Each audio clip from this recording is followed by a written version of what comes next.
showtime! Whoa! This is amazing! How do I know who I'm fighting? Wrestlers pick their own opponents here. Fight anyone you want.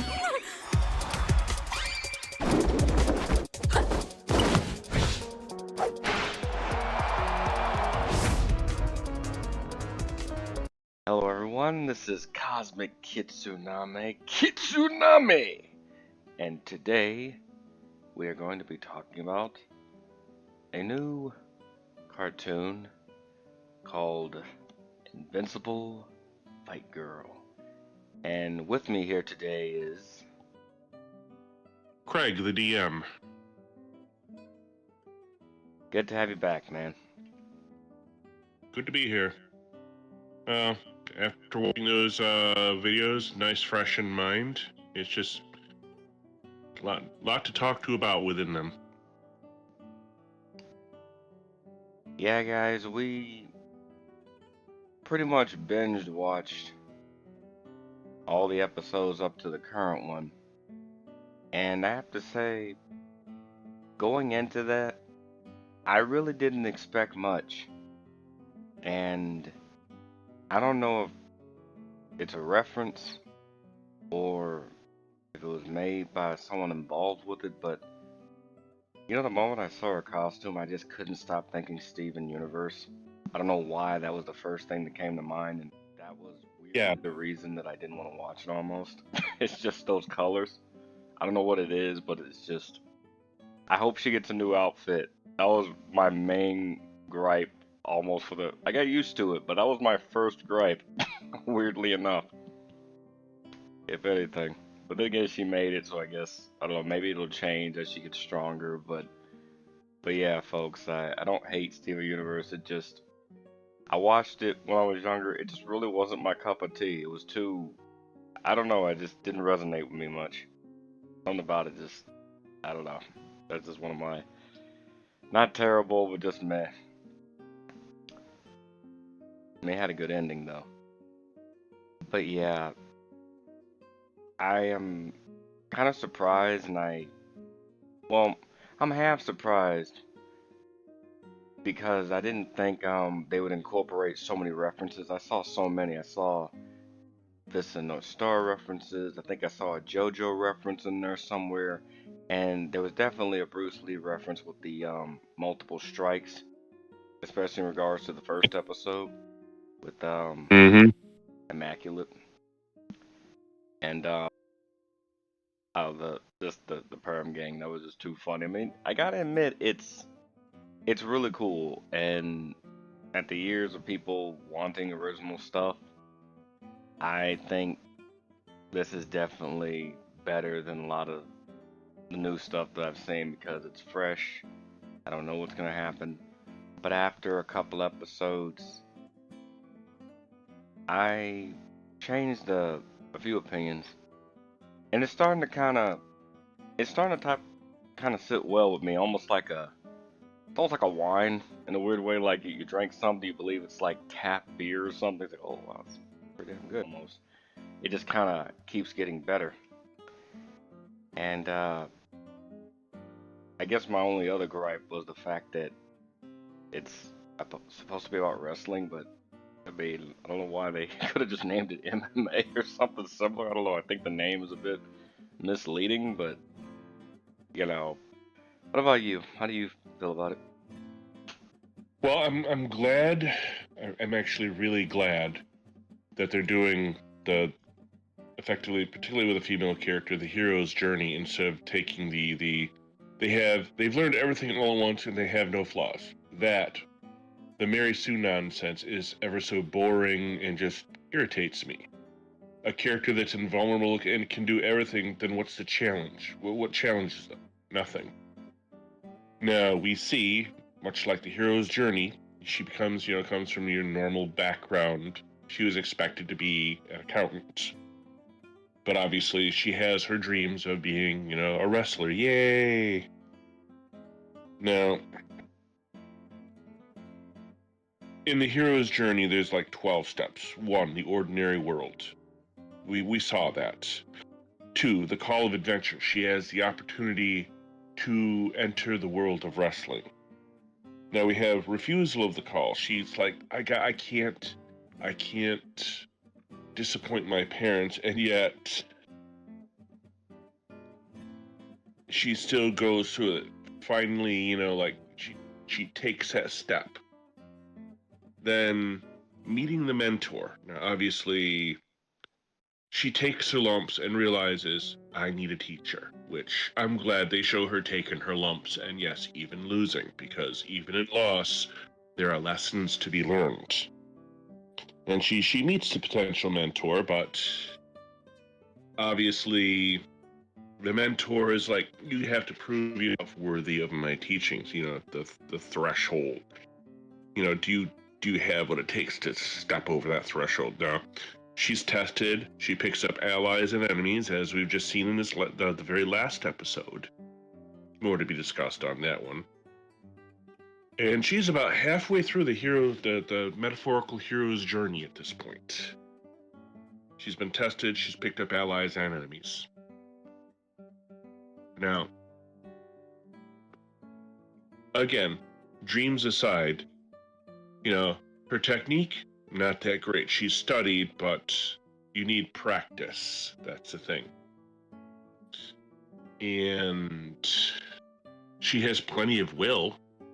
No doubting she has will to just stay in the fight and take the lumps over and over and over and over. Strength will come in time.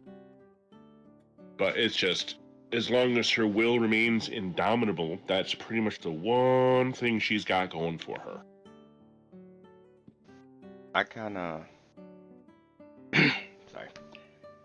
And that's one thing I really was surprised about the character, was the fact that they actually allowed the character to lose. Because I was Yes. halfway expecting her to just floor everybody.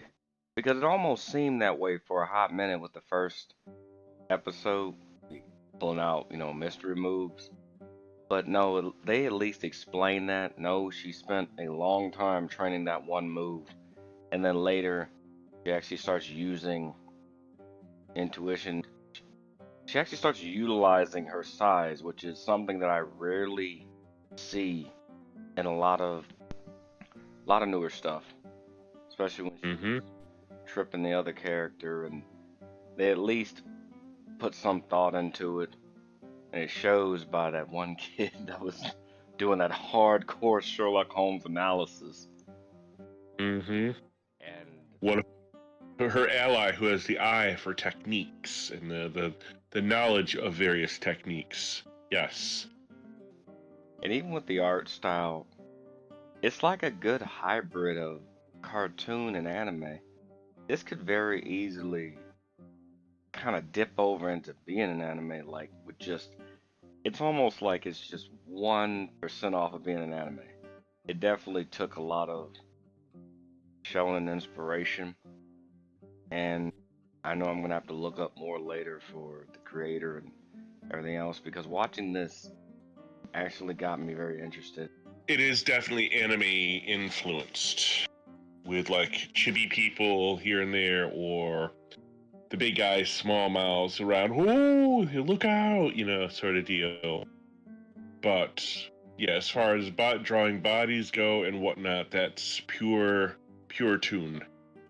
Especially with the hit she takes. At one point, at one point we were watching this, I said, "Wow, she always has a career as a frisbee." Cause damn, just hitting the ground, flying in one direction, Just some of the hits to the midsection, I'm expecting vertebrae to go flying out the back. You're catching bone fragments in the audience. it's almost hit Mortal Kombat levels at one point. Yeah, brutality.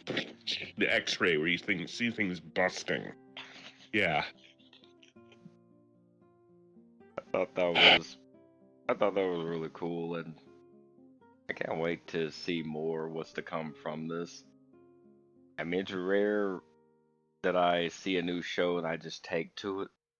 Normally, I'm pretty picky about what I watch, and to the folks watching this, even when I do my anime reviews, I'm picky even with that. I'm pretty picky just overall about what I watch compared to when I was younger, but I still like most animes and stuff that I watch, but I try to at least make it meaningful, and I can definitely tell a lot of research and a lot of love went into making this cartoon. It shows. That's the cool part about it in the art. It just shows. And not just like the drawing, someone thought about backgrounds and the consequences of actions and being brought up in certain situations. Like the young girl Birdie being brought up by effectively a pair of narcissists who just, it was all about them, the parents, and she just fell back into the shadows. She was just a byproduct of, like, let's face it, a bang fest between those two characters. And at that point, even when she proved herself to be heir apparent, they should have been proud of what she fucking became. No, absolutely not. They were more, if you think about it, they would have been vastly upset that their little girl figured out the technique that they were trying to figure out. Because, she figured out, why not us? Why couldn't we figure it out? That can't be the right technique.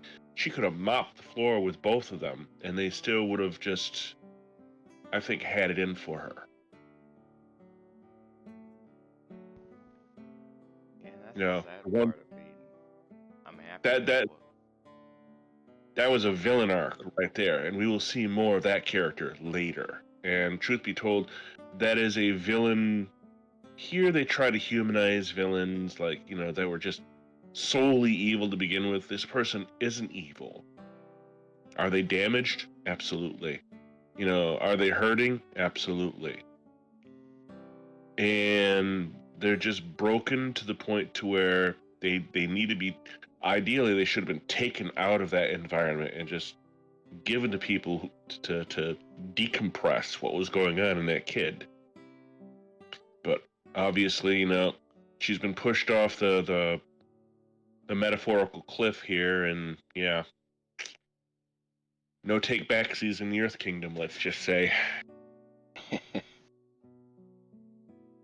I do like the comparison because Andy has two parents that care about her, and I was very surprised in the first episode. That was the first thing I had called out because you don't often see that in a lot of newer stuff, and people can be kind of mad at me for saying this, but yes, it has been a long time since I've seen a character have a With both stable parents. family or have both Uh-huh. parents. Yes. It's It was refreshing. It was refreshing. the breath of fresh Didn't air. say didn't say they were perfect, but they're there for her. Yeah, because they have kind of conditioned a lot of people to get used to the downward spiral trope.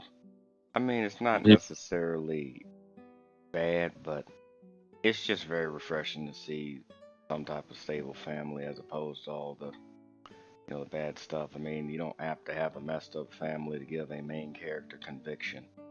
Or if you're going to go down the messed up family route, it doesn't always need to be both parents. It could just be one. Mm. It could actually be a bad kid as well. I mean, there's multiple ways to go about that. I've seen people raised in loving families with everything, education and whatnot, available to them, and love and attention. And I've seen people go right down who were brought up in that, right down the dark path in reality. So yeah, I mean, I see this, the fact that she's contacting, her parents and just wanting to hear their voices and say hi, you know, that episode, makes you sort of appreciate what you have, hon. Like I told you, I regretted that I had no shoes, and I looked to my left and saw the man next to me had no feet. She just saw someone who had no feet, metaphorically speaking. So, yeah.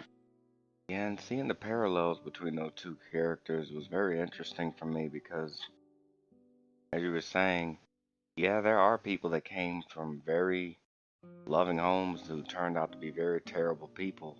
And I've also met people who came from very terrible places that turned out to be more or less decent people.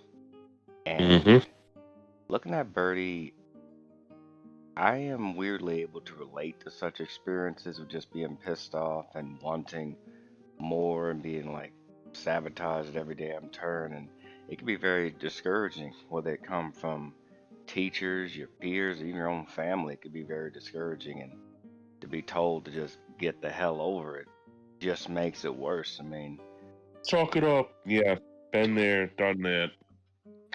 Yeah, gave the finger and moved on. yeah, because Yep. the moment her parents started doing it, I was like, oh yeah, this is a villain arc. There's no type of reconciliation that I could see between her and those two. Could mean that. I mean, I think it's mostly going to be a journey of that character, like being comfortable with themselves, but I can't really see her, you know, fixing that or that being fixed because, yeah, I mean, that was weirdly written realistically because there are people that do treat their children like an extension of themselves, or the child might view themselves as an extension of the parents, kind of like with M. Brandon, because he's like the opposite of that. Loving family, but he's too set in his own role. So I do like how they explore different family dynamics and the effects that it has on the child because it doesn't take away any personal accountability, but it just says, hey, this is their environment. This is the choice that they made. This is the outcome. And I like that pacing because I was about to, around episode 2 or 3, almost accuse the thing of having messed up pacing, but I like that they brought it back. And I really think that they were trying to get out a lot in a short period of time. And now I'm Mm-hmm. wondering, was there like a manga version of this written? I'd definitely like to read that because I feel like extra stuff that they couldn't put in there due to just time constraints. But I really love the world building of this show. Going to wrestle in the space dropped wrestling facility, and boom, there it is. Just say the W word, it gets transmitted.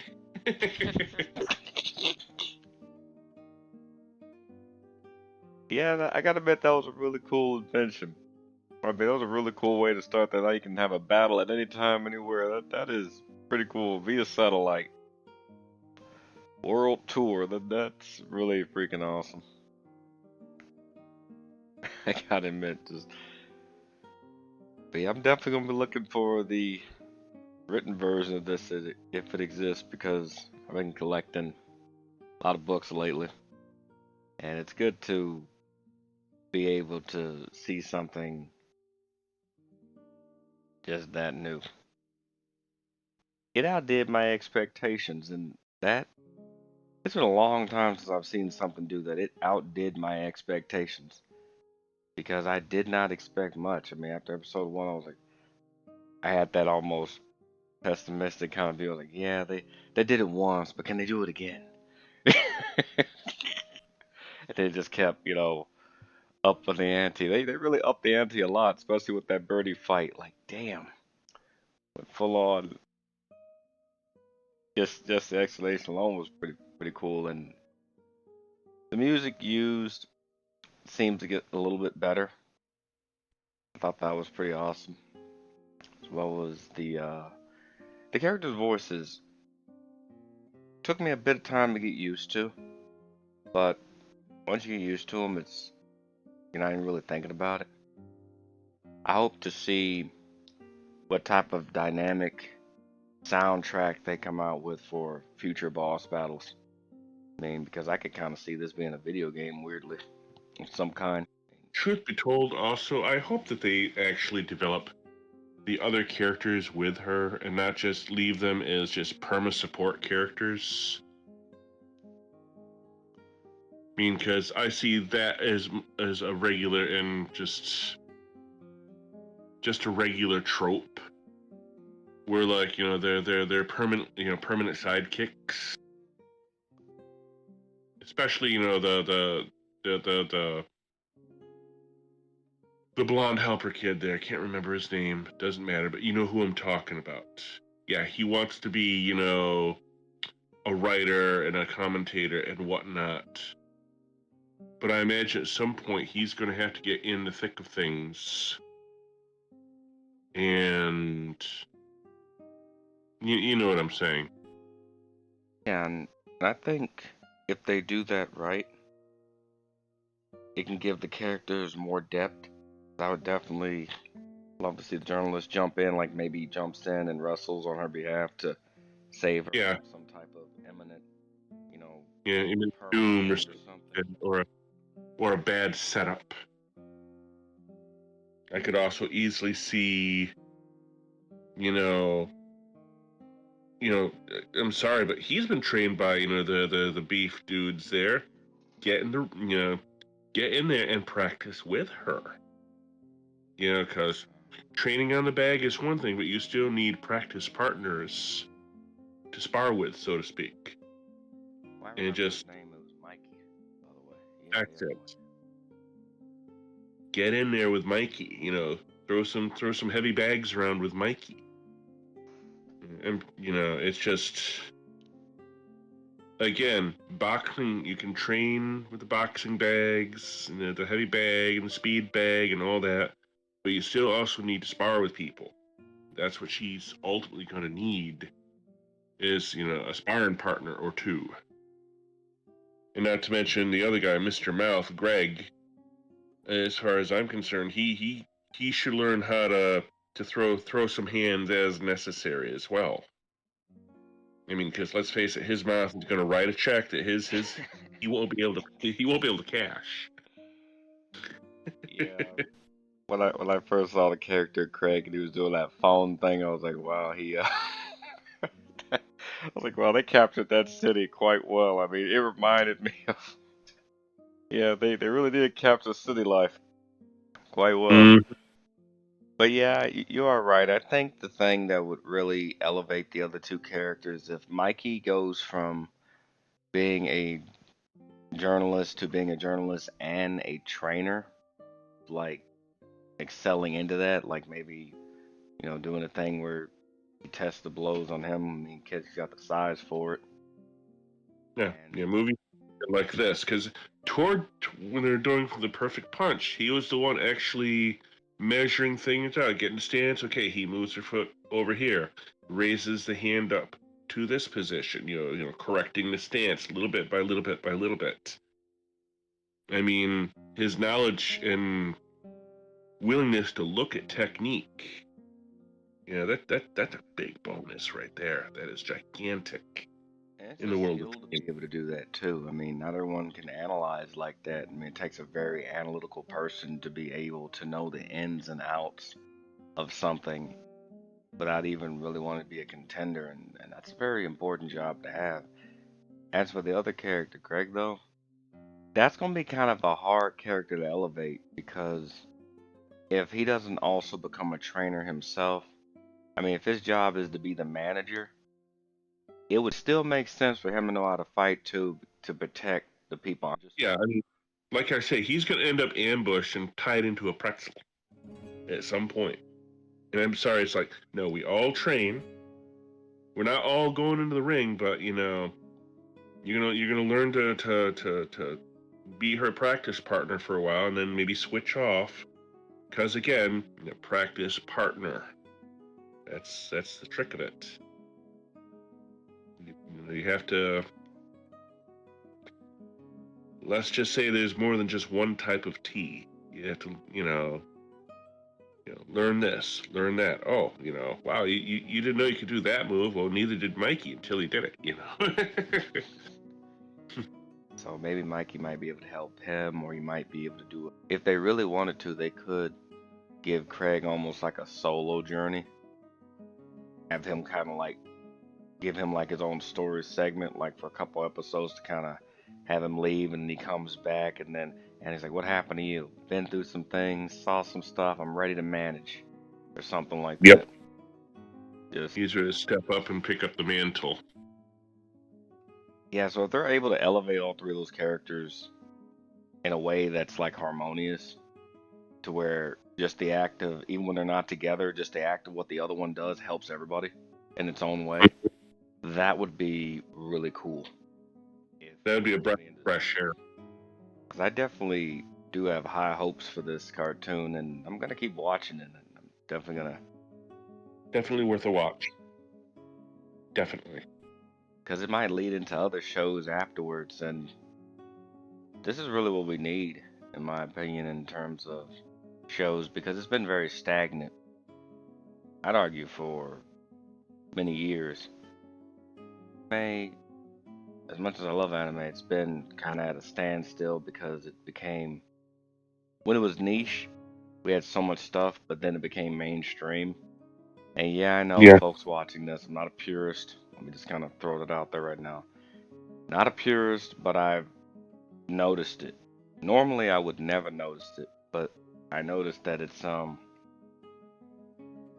become a lot of isekais left and right. You know, main characters that have no depth, that you can pretty much insert yourself into. And I get the meaning of that, but I just don't think everything should function in that way. I think it's too many, in a sense. The last regular fighting manga that I saw way back when, tells you how long ago this is. Do you remember? Okay, this was during the days of Saturday morning cartoons, so pre 2014. Do you remember Kid Muscle? Oh, yeah, I remember that. That's what this kind of reminded me of. Mm-hmm. Along with another show called OKKO. I That was with the boxers wearing the linear frames, wasn't it? Yeah, it was the kid with the square face or something. Yeah, and basically he was the only one fighting without like the cyber frames or something like that. Or am I thinking of a different one here? Um, Crap, I gotta send you a picture. I can. It was the kid with the. It was the characters with the big heads. Essentially, it was a kid with the red headband, spiky brown hair. It was a wrestling. I think it was just a fighting cartoon. It's been so long since I watched that. The people watching this, I'll put up a clip right now of it. Hi guys, I'm here with special guest, my friend Dandy. She says she has an amazing discovery to show you guys. Where are we? Whose house is this? Shh! Every morning at exactly 6:15. It is happening! Get ready, KO! This is Rad's house? Dandy! Huh? Run! Dandy, run! Did that one have enough Radicles for you? But yeah, maybe somebody could tell me what it was about, because I don't think I ever really finished it, but I used to watch it back to back. I mostly watched it for Professor Venomous, because the voice acting was phenomenal on that one. But yeah, there's been similar stuff, stuff like Mucha Lucha, stuff like that. And we've had stuff like this before, and I think they're just kind of drawing from that, which I think is good. They're taking something old, making it new, and then adding upon it. And so I like when people innovate, because a lot of people get caught up with the invention and never like really the innovation. You can invent something and it could be good or bad, but regardless, you have to innovate. And people, you shouldn't stop evolving. You shouldn't stop innovating. There shouldn't be like a stopping point for that. Try to go as high as one could go. Too many people rest on their laurels. Now, we invented this. That's great. Keep going. Keep innovating. You know, don't hate the innovator. Don't praise the inventor and hate the innovator.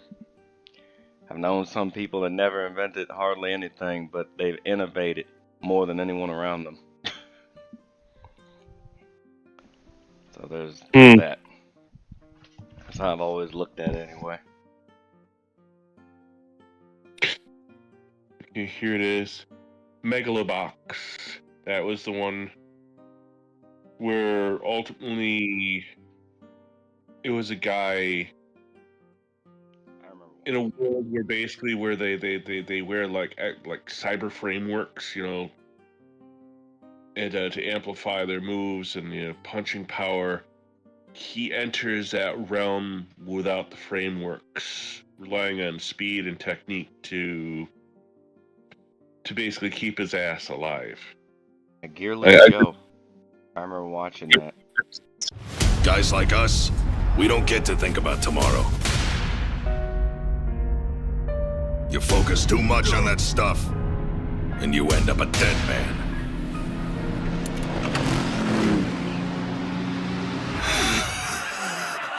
It's showtime.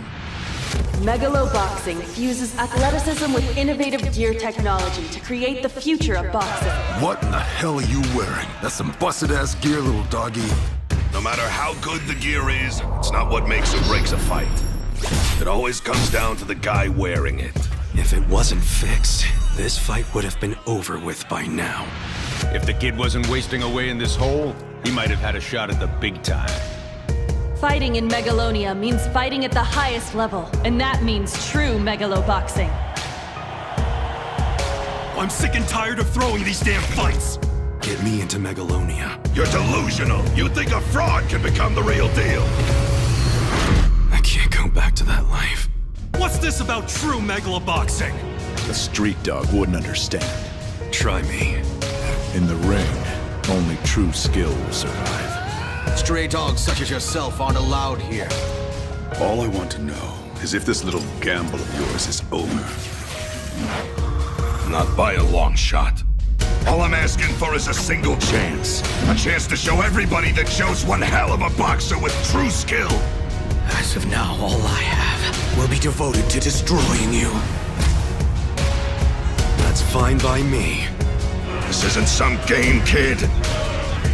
You're seriously gonna end up dead if you keep fighting! No way am I gonna quit now.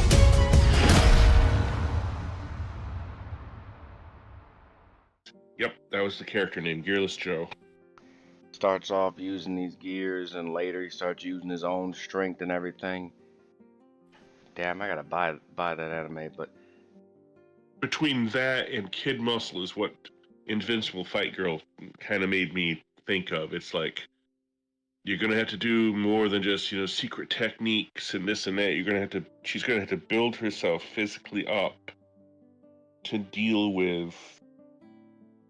I mean, yeah, she's a young girl. We all get that, and she's not gonna be bodying 400-pound muscle dudes like, you know. Look, it's, you know, it's Dakota Fanning versus Kane, you know. But the point is, you know, if she were to build her, you know, when she finally gets into her own, where, you know, okay, she grows as far as she's gonna grow, and if she masters her own body weight and muscle, so to speak, at that point, yeah, she's gonna be one crazy grappling bitch. You know, you saw where she almost had someone.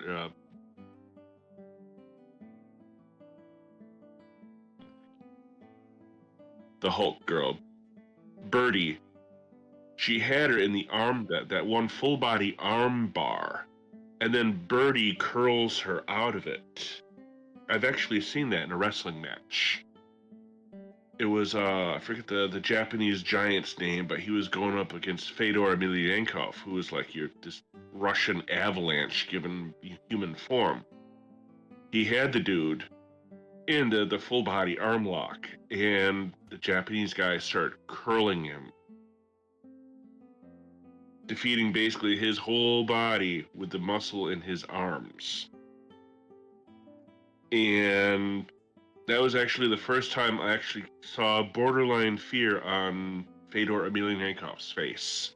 You know, he let go, rolled out of that, and he had to figure out how to defeat the giant. He did, but it took some excellent technique and goofing around to actually do it, and it was amazing. という長さをチェホンマンは気にしていました。さあ、今夜人類最強のこの歴史が変わるのか。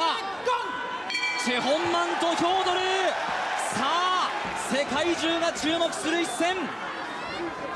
チェ・ホンマンはあくまでスタンド、まずは食いついていった。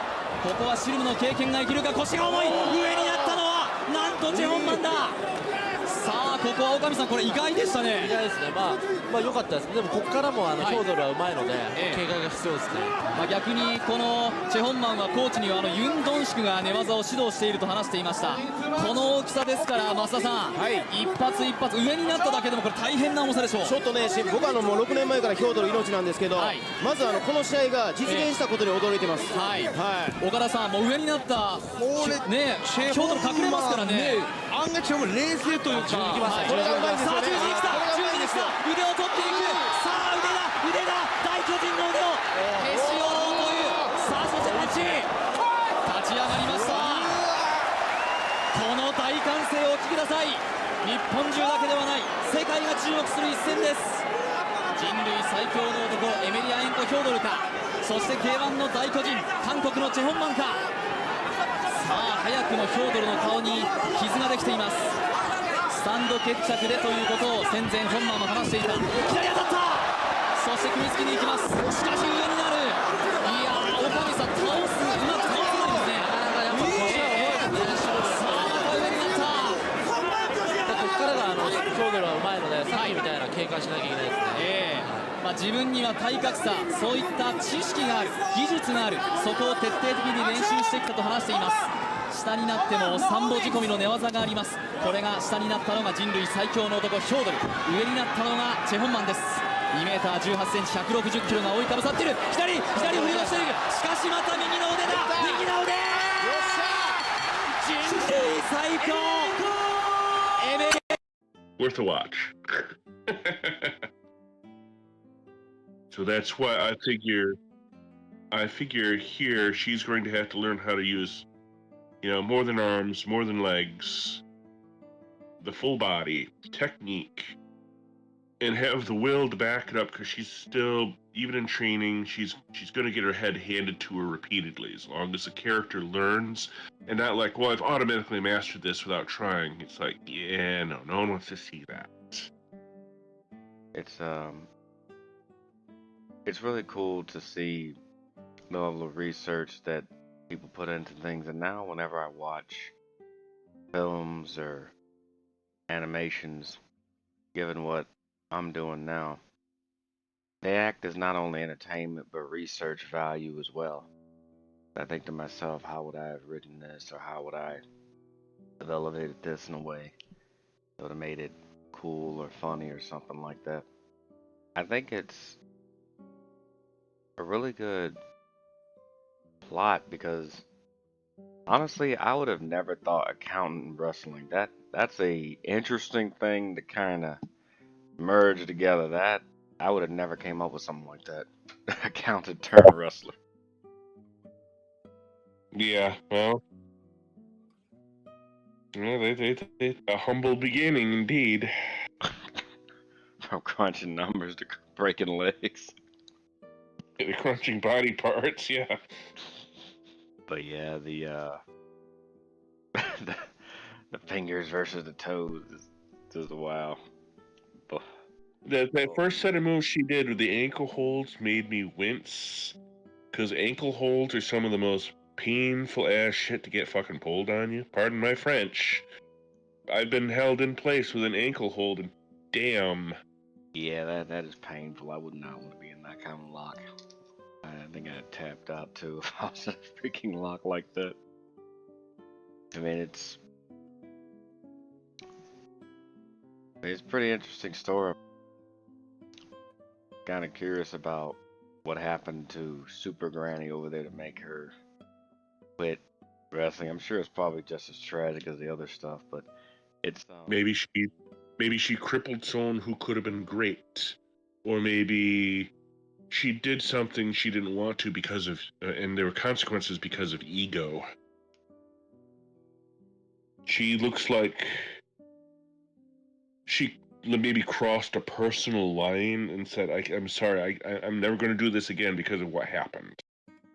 Yeah, it would have to be something like that, something like way high up there. Because she just had zero interest in wanting to train this kid. I mean, it has to be something deep. I'm curious to find out what it is.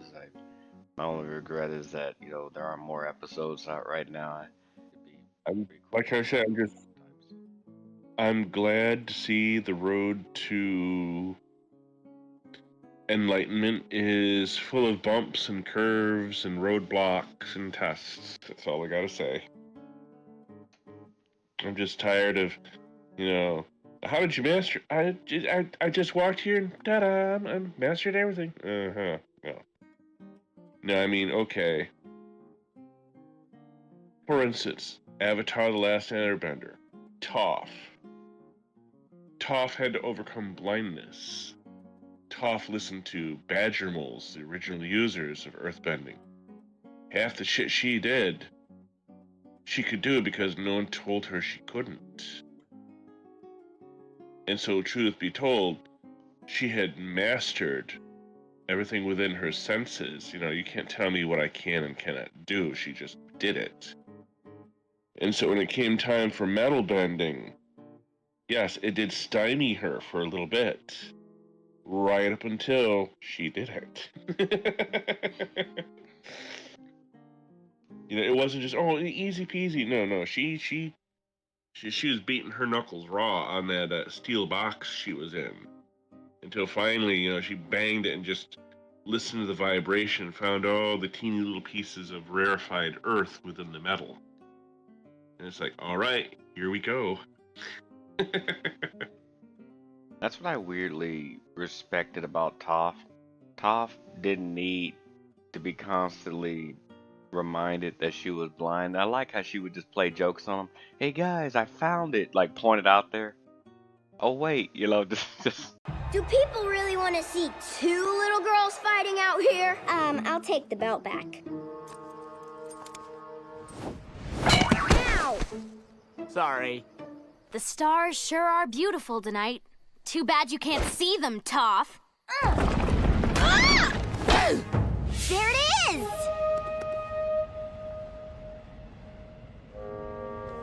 That's what it will sound like when one of you spots it. I say you guys go ahead without me. You've got something against libraries? I've held books before, and I gotta tell you, they don't exactly do it for me. Oh, right. Sorry. Let me know if they have something you can listen to. Download Audible and listen for a change. Can't you watch where you're... No. Right. Sorry. As you can see, I am blind, and these three imbeciles are my valets. Oh, Sokka, you saved me. No. No. She wasn't ready. Actually, it's me.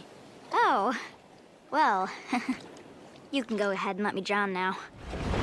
Everyone into the hole! It's so dark down here. I can't see a thing.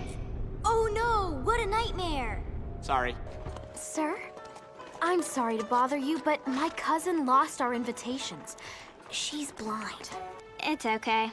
One of the good things about being blind is that I don't have to waste my time worrying about appearances. I've been working all day on my Appa. It looks just like him to me. Thank you. I worked really... Why do you feel the need to do that? Toph, I guess you should just come with me. Why? Because you think I can't put up posters on my own? It's upside down, isn't it? I'm with Sweetness. I've seen enough of bossing, say. And I can't even see. Toph Beifong. It's a letter from your mom. I should probably wear shoes, but then I won't be able to see as well. Sorry, shoes. Finally, a stylish shoe for the blind earthbender. Wow, this is amazing to watch. Kinda makes you realize how insignificant we are.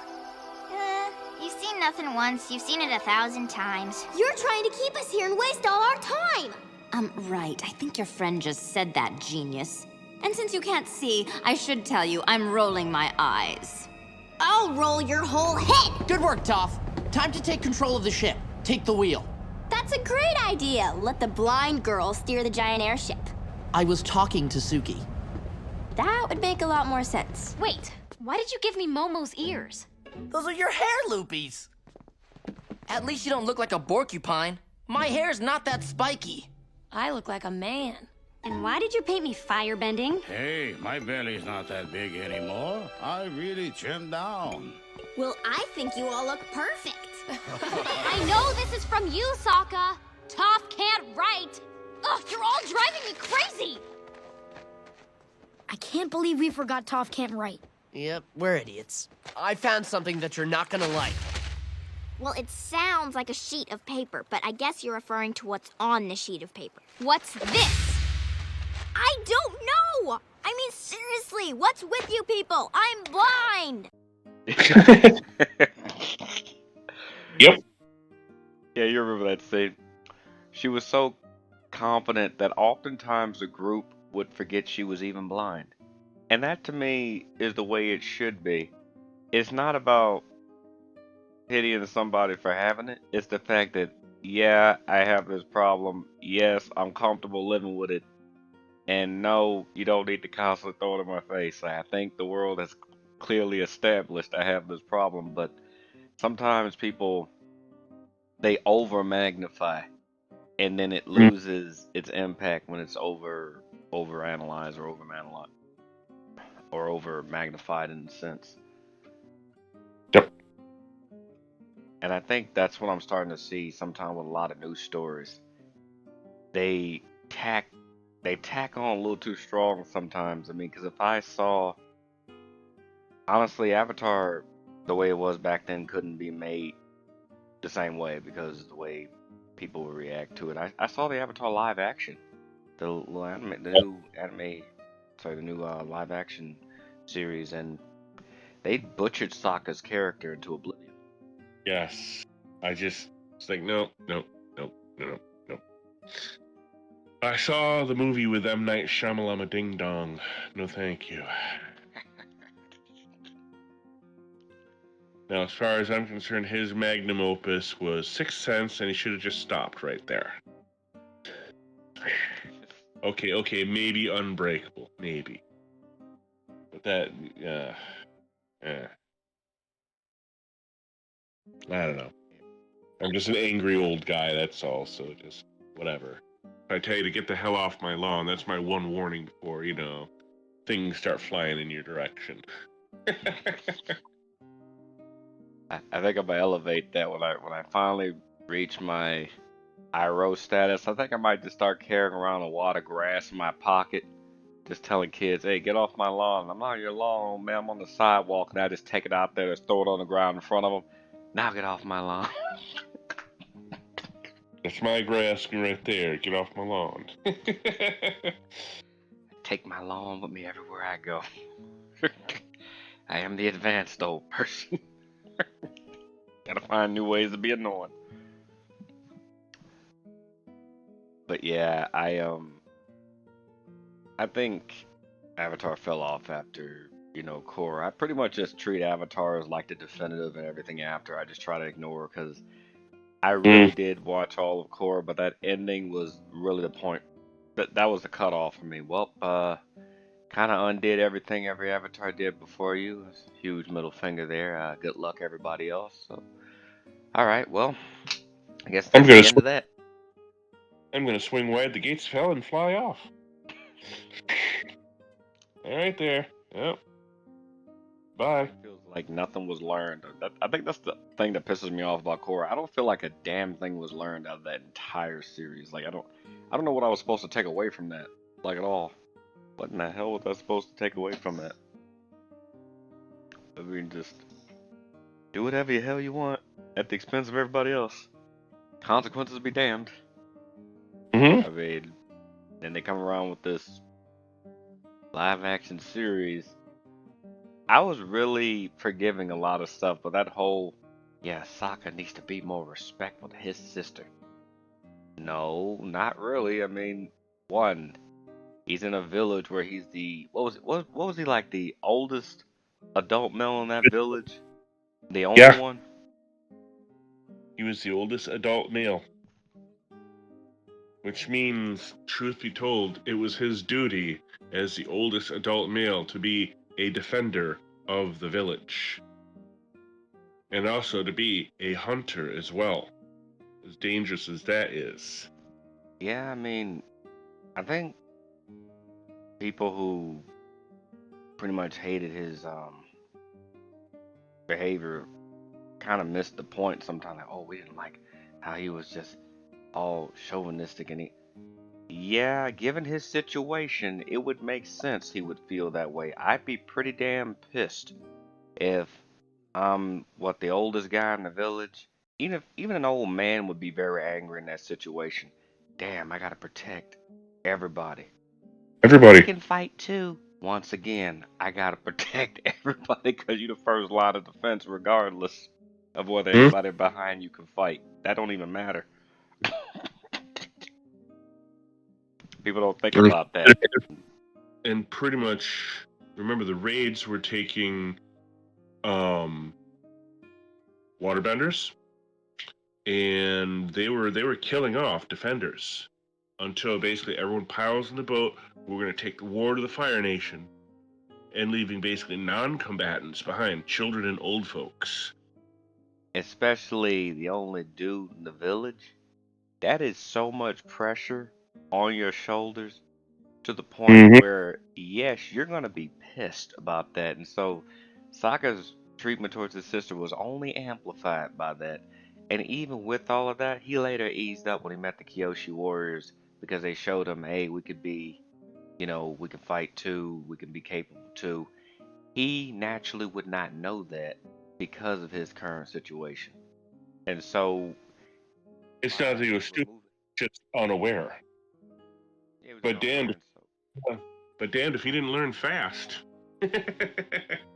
Yeah, and so by the live action removing that learning moment, it damaged his character.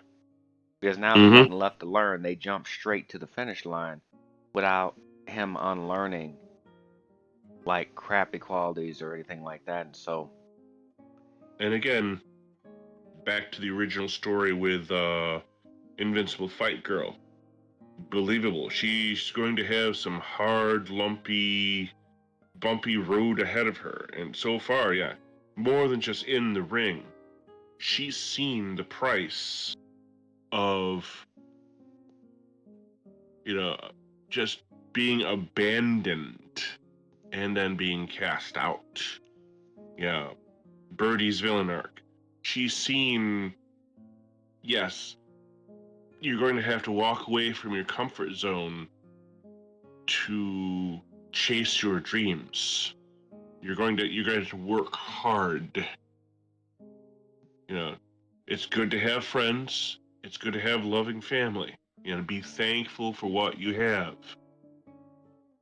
But there's a lot of hard road ahead of her. That's all I gotta say. yeah, and I'm very happy they showed that because I know there'll probably be zero mention of a live action version, for example, a Static Shock. And yes, the people watching, I know I need to let some of that go, but I know damn well why we won't receive a live action version of that, and that's all because of who his father is for the most part. It's almost like this hatred of all things stable that really needs to stop because it is hurting stories. Like if something is considered beautiful, that thing, person, whatever is beautiful, what you're saying is everything that is not that thing is ugly. And that shit has to get dropped. That worldview right there. Things can be beautiful. Things can be ugly. Things just are. Leave it alone. If something's beautiful, leave it alone. If something's ugly, leave it alone. Let it be. They don't have to mess with a foundation. I mean, dynamics exist for a reason, whether someone has one parent, both parents, no parents. If it fits the theme of the world, and what's going on, sure, but people try to, they try to boomerang that in there. I'm like, nope, no, let's not do that today. Kind of, it's just you can't But give it's the narrative. character. No. Screw pushing the narrative. Let the story be the story. Yeah, let the story unfold as it's supposed to. I mean, there's people that can't even wait. Like, oh, I want the story to be this way. Well, let it unfold that way. If it does, cool. If it doesn't, then it don't. It's I think a lot of it's become like just straight up shock value. How can we shock the hell out of people with as minimal effort as humanly possible? Ooh, I know. It almost feels like someone's in the damn, in a damn writer's room or a damn boiler room trying to just, yeah, that works. Just it has to have some kind of impact. I mean, that's if you're trying to make something impactful at the very least. And I noticed this, it should more or less be that way in, kids shows. You're supposed to have a moral of some kind, even if it's just mindless. It should be some kind of moral. It's just, hey, have you considered this, like being a good person or whatever? But at the same time, you don't want to ram that down somebody's throat. And that's why this is bad. It's almost like patronizing. And at least when I was a teenager or I was a kid, I did not like watching shows that actively talked down to me. It would make me not want to watch it. Like, hey, I am not gonna watch this shit. And I would just turn off and then find something else. But then again, you know, me and you grew up in a time period. Remember we had a ultra violent anime? Oh Nobody yeah. said shit about that for almost 20 years. Nobody said shit about that. Like, parents or somebody or a relative, they buy you an anime. Oh, this looks cool. And then they have no idea that they accidentally bought you Devilman or Overfiend. hmm Dude, I remember. I remember like being in high school. Not even. See, it came out in '87. Okay, 10th grade thereabouts. When RoboCop came out, an R movie, considered an R at the time, and yet after that movie came out, they had like cartoons for kids and toys for kids from this really violent movie. Same thing with with Alien and Aliens and whatnot. I mean, people were made of sterner shit back in the day. I don't know. Ouch. Yeah, I definitely think the sensibilities have been nulled. I mean, because I remember we were playing games and watching movies before a damn rating system was even in place. And I mean, I get why we have one, but none of us grew up to be all crazy and shit. It's almost like we had parents that taught us common sense. That and the Mm-hmm. fact we knew we'd get a beat down if we even so much as Oh said yes. any of that stuff they said in the movie. Consequences. But yeah, I definitely see a future, unless there's some of this stuff changes, I definitely see a future where they're gonna update some rating system. This is this is PG plus. What is this?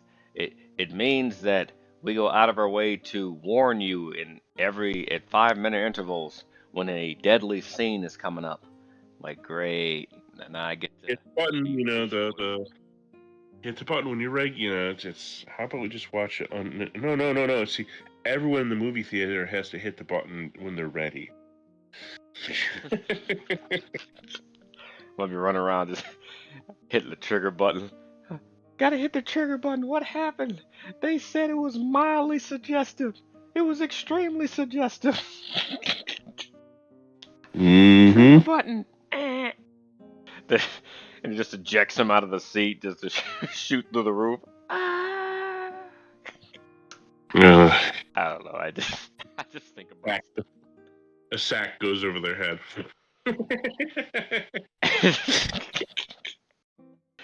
But yeah, I've watched movies like back in the day that when they were bad, I I stood up. I forgot the last worst movie I watched. It was so bad I barely remember it. But it was a movie I watched. If I remember, I'll put in the comment section or something. But I watched a movie that pissed me off so much.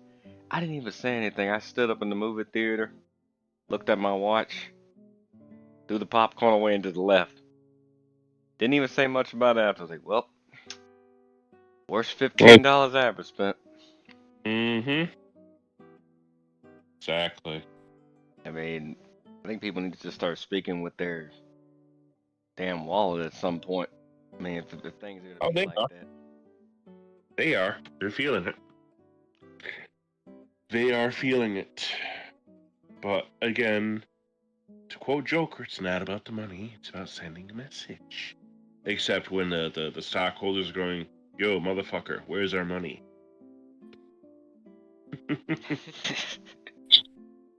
You know, the kicker about all of this is, if it was something that was new or hadn't really been done, if it was just original, and it still had all the same stuff that I hated, I would be able to accept, okay, at least it failed on its own legs. Maybe it's just not for me.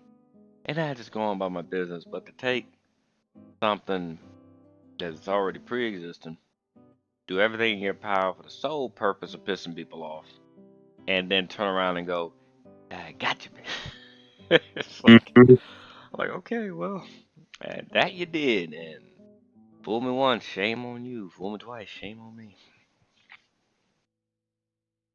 But I Yeah. think with all the rise of indie video games and indie, projects coming out, I think the situation will fix itself. And Invincible Fight Girl is a shining example of that, regardless of whether people like it or not. So far, so far I'm not disappointed by it.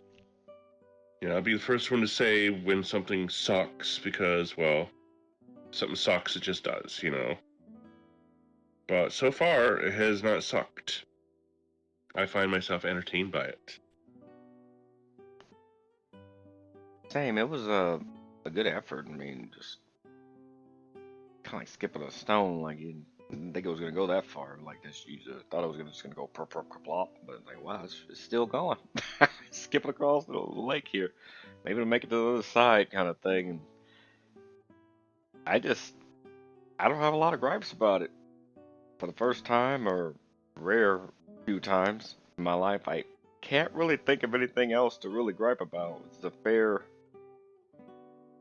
Like, I'm weirdly just neutral about it. Like, positive. It's like being right dead center, but more leaning positive. It's kind of rare that I have those moments where I'm just like right in the middle, but I'm like leaning positive. Just, I'm not like, oh my god, it's the greatest thing ever. But at the same time, I'm not like, oh crap, it sucks. I'm like right in the middle, but just like.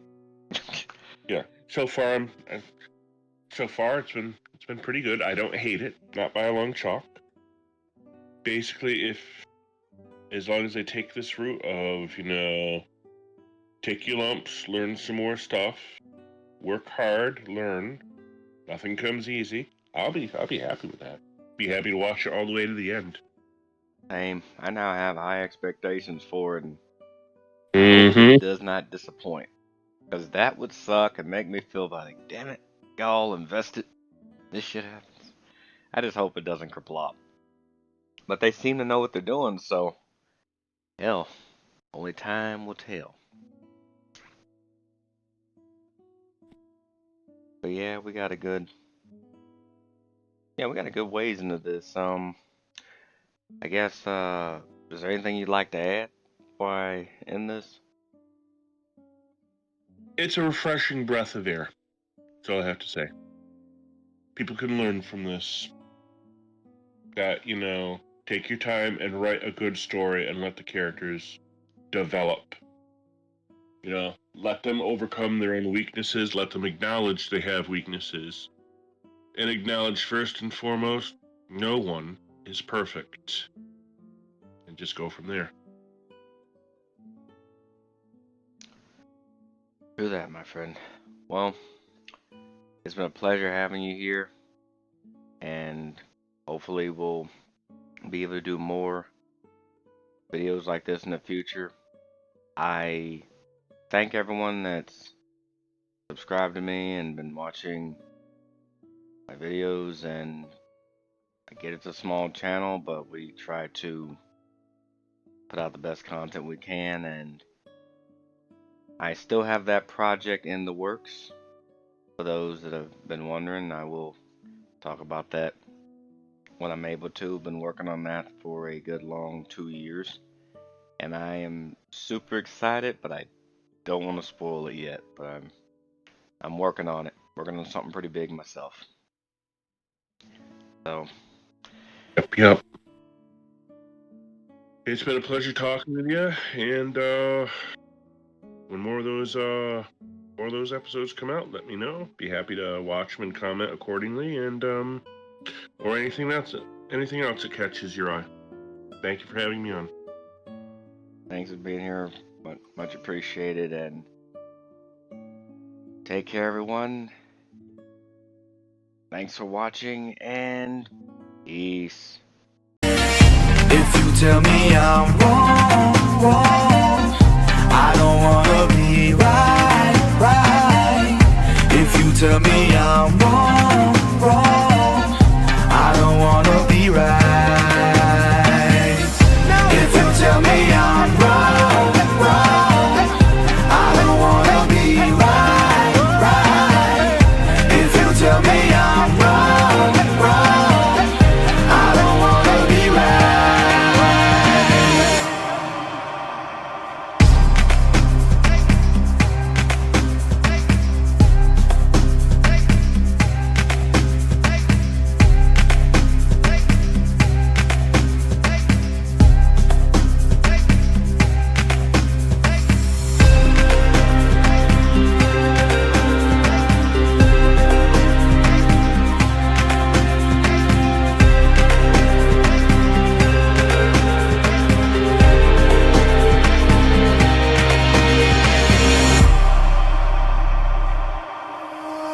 Am I wrong for thinking that we could be something for real?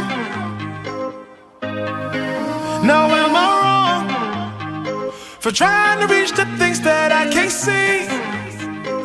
But that's just how I feel. That's just how I feel. That's just how I feel.